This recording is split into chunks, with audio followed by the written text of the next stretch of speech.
ایک اتنی بڑی شخصیت ہمارے درمیان ہے تو میں پریزیڈنٹ آرٹس کاؤنسل اپنی گورننگ باڈی کی طرف سے اور ان کا ایک بہت بڑا کارنامہ ہے اور وہ یہ ہے کہ آج کی یوتھ جو اپنے ادب سے اور تعلیم سے اور اخلاقی قدروں سے دور ہو رہی تھی، ہماری 18 سال کی عارفہ سیدہ زہرا نے اسی زبان میں انہیں بتا دیا ہے کہ کس طرح سے کنیکٹ ہے یوتھ اپنے لٹریچر کے ساتھ، اور یہ بہت کمال ہے۔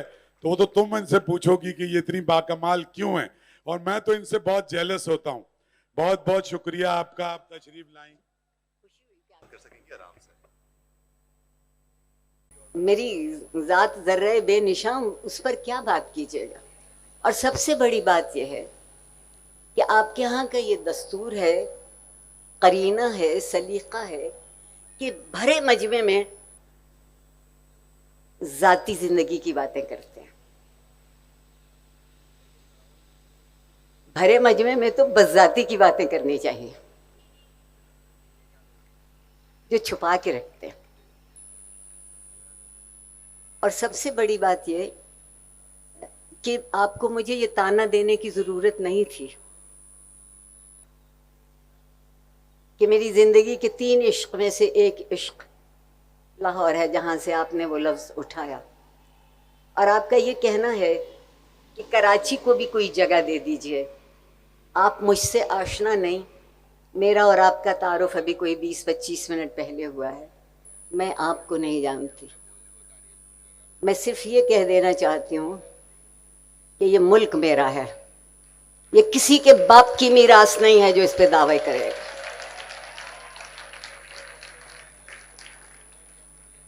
یقیناً آدمی جس جگہ رہتا ہے، جہاں اس کے دن اور رات گزرتے ہیں، ان سے وہ زیادہ بہتر طور پر واقف ہوتا ہے۔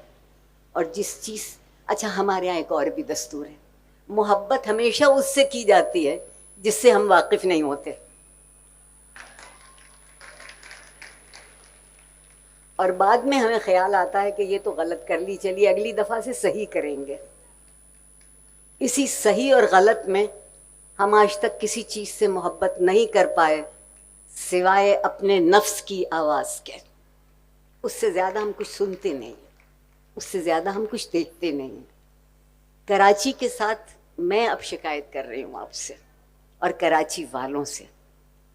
یہ شہر پاکستان کا دل تھا، ہم جیسے لوگ چل کے آتے تھے یہاں دھڑکنے کے لیے۔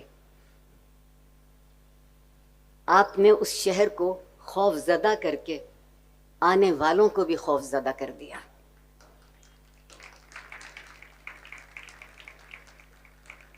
اور ایک بات یاد رکھیے گا کہ جو مصلحت کی خاطر اور خوف کی خاطر محبت کرے، وہ سب کچھ کر سکتا ہے، محبت نہیں کر سکتا۔ ہمارے ہاں ایک عمومی تاثر خاص طور پہ لڑکیوں کو کہ جب بڑی ہو رہی ہوتی ہیں تو بتایا جاتا ہے کہ اپنے خیالات کا اظہار نہ کرو، ایسے خیالات کو تو بالکل اظہار نہ کرو جو لوگوں کو جو لوگوں کو ناپسند ہوں۔ سو آپ کے لیے کیا چیزیں مختلف تھیں جو آپ ایسے انداز میں بات کرتی ہیں کہ کچھ باتیں ایسی ہوتی ہیں جو لوگ نہیں سننا چاہتے اس کو بھی بیان کر دیتی ہیں، اور کچھ باتیں ایسی ہیں کہ اس انداز میں کہہ دیتی ہیں کہ وہ نوجوان ہمارے جو او اے لیولز کے طالب علم ہیں آج کے دور میں، وہ بھی آپ کے مداح ہو چکے ہیں۔ میں بہت ممنون ہوں 8 سے 80 سال کے نوجوانوں کے لیے، بہت ممنون ہوں۔ وہ میری بات سنتے ہیں، ان کو اچھی لگتی ہے۔